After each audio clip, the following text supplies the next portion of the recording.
In Vermilion Parish, an area with a Youngsville address known as Champagne Estates has homeowners speaking out. According to rainfall totals, the area received between 4 and 6 inches of rain over the weekend and nearly 10 inches within the past week. News 10's Rodriguez Stevens spoke with a couple who say the flooding in the area is difficult to manage. This area may look dry now, but residents say this is what they have to deal with constantly when it rains. The water stays in the area for 2 to 3 days. The longest that I've seen has been up to 4 days. It becomes a problem because our homes are not accessible. If we're home when the flooding begins, then we're not able to get to work or bring the kids to school.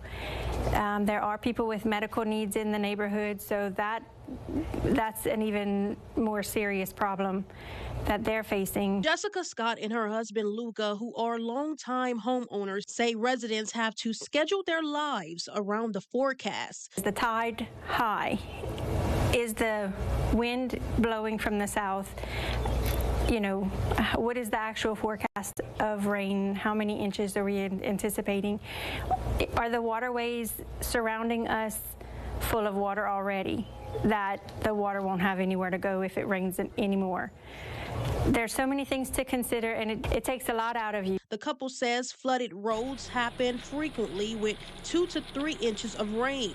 They say many residents voice their concerns, and since 2019, officials have tried to relieve some of the flooding, but finding a permanent solution is still in the works. It just seems like everyone's kind of pointing a finger at each other rather than coming together trying to figure out a problem, to solve the problem. Everyone wants to pass on the buck.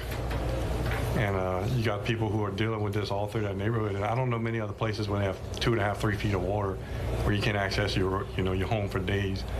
So, it'd be nice if they would come together and work together to try to resolve this some kind of way. I reached out to the president of the Consolidated Gravity Drainage District 1 for comments, but have not heard back from him by news time. Rodriguez Stevens, KLFY, News 10.